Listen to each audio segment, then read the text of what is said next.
everybody, it is Zach the Welder here, coming at you from a truck that I don't believe I have had on the channel before. So this is my 2019 Isuzu NPR HD. So basically it is a class 4 medium duty truck.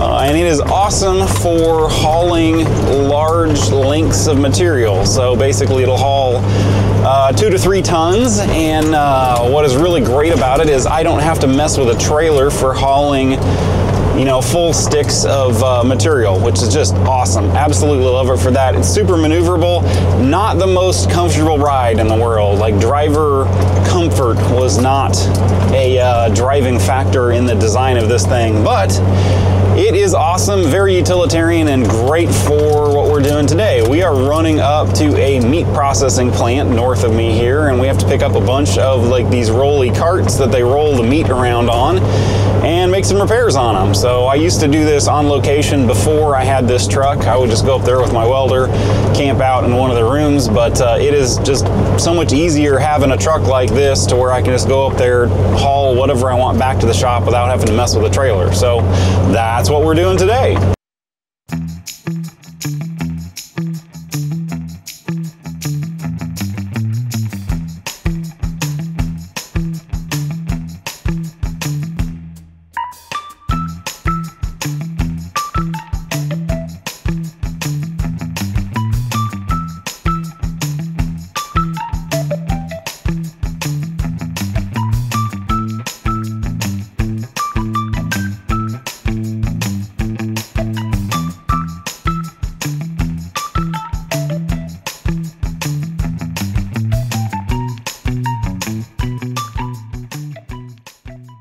So let me show you what we got going on today. We got a whole bunch of these meat carts, or carts they use for pushing boxes of meat around. They're really flimsy aluminum, and they're just kind of falling apart. This one here is kind of falling apart. Okay, so this one's missing a brace.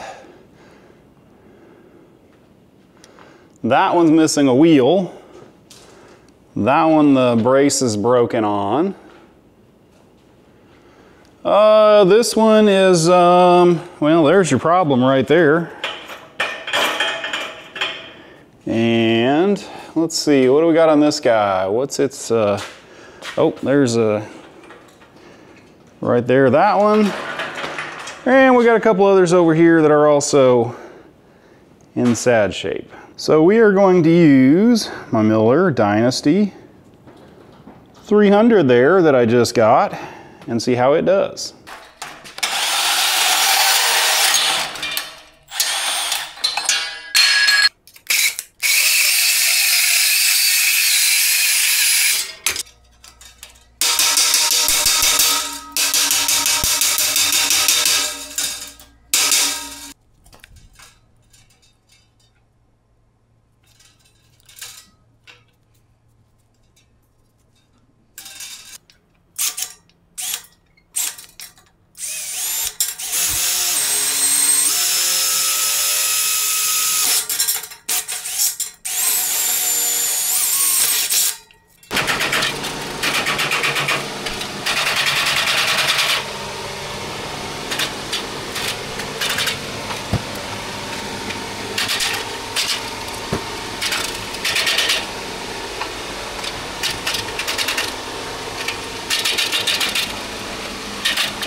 So if you work in food production plants a lot, anytime you weld on stuff, everything has its own smell when the product gets in there. Like I got one plant, everything you light up on smells like rotten eggs and chicken buttholes.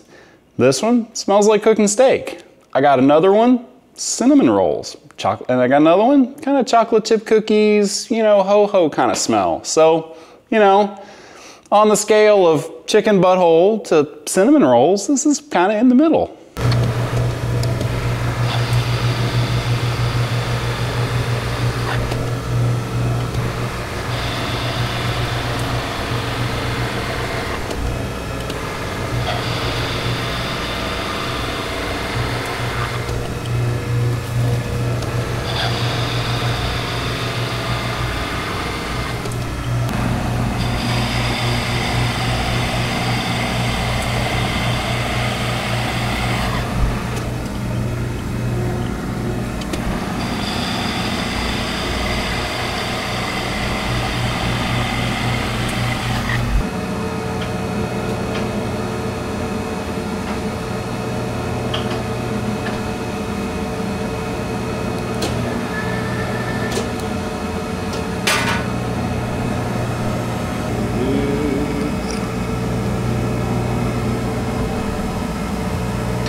Really?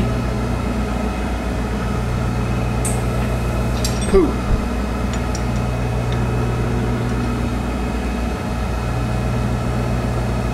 Really? That was a brand new drill bit. Piss.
All right, I hope you guys enjoyed this week's video. I just kind of wanted to do a quick kind of PUD project like this here just to show y'all if you're just starting out. You don't need a whole lot of equipment for this. You could absolutely get by with one of those Arc Captain welders, argon bottle, a grinder, portabands, just basic hand tools like that. And I mean, it's a pretty good gig like that where you can make a decent amount of money. I'm gonna charge them probably for 2 days, and yeah, they're gonna be happy with it. Their carts are back working. I don't really have anything in it other than a few scraps of aluminum and a little bit of labor and some gas, and everybody wins. Hope y'all enjoyed this video. Thank y'all for watching. All right, so if you've stuck around this long, I figure you're actually kind of interested. So I'll tell you the story about how I got this truck. So I bought this off Bidadoo, like their big eBay equipment liquidator. So I bought it for, I want to say it was like $3,800 I paid with shipping, or not, excuse me, not with shipping, but with like the documentation fees and like all that stuff. It was up in Fort Wayne, Indiana, which is about 3 hours from me, so I had to have it towed back here because the transmission was out of it. So I paid another $1,200 to have it towed back to my shop. The transmissions in these are super easy to work on. Actually, the whole cab tilts forward and it is really easy to work on these guys. So I went ahead and just pulled replaced the transmission myself. So this is a Isuzu pickup truck, but it has a GM 60 Vortec and a GM 6L90 transmission, which I didn't realize this, but the 6L90 transmissions are really bad, or the GM transmissions from that time period are really bad. And so anyway, it had 275,000 miles on it and the transmission was just done. So I got it home, replaced the transmission. The transmission in these, like I said, was like super easy to work on. It took me 5 hours, including a trip to Crawfordsville, which is about an hour to drive to town and back to pick up a starter, because I broke the starter, the stud off of the starter solenoid while I was at it. And it's back, it's running great. So I've got less than 10,000 bucks in this, between 2,500 bucks for a transmission, 1,200 bucks for having it towed back to my shop. And I've done a few other things to it. I just changed the front tires, changed the tie rod ends, and just a few odds and ends like that. But it has been a great truck. If you are, kind of have a welding fabrication business, like, I'd highly recommend one of these. Like, it is freaking awesome to not have to mess with a trailer. Like, just super, super nice to be able to get in tight places.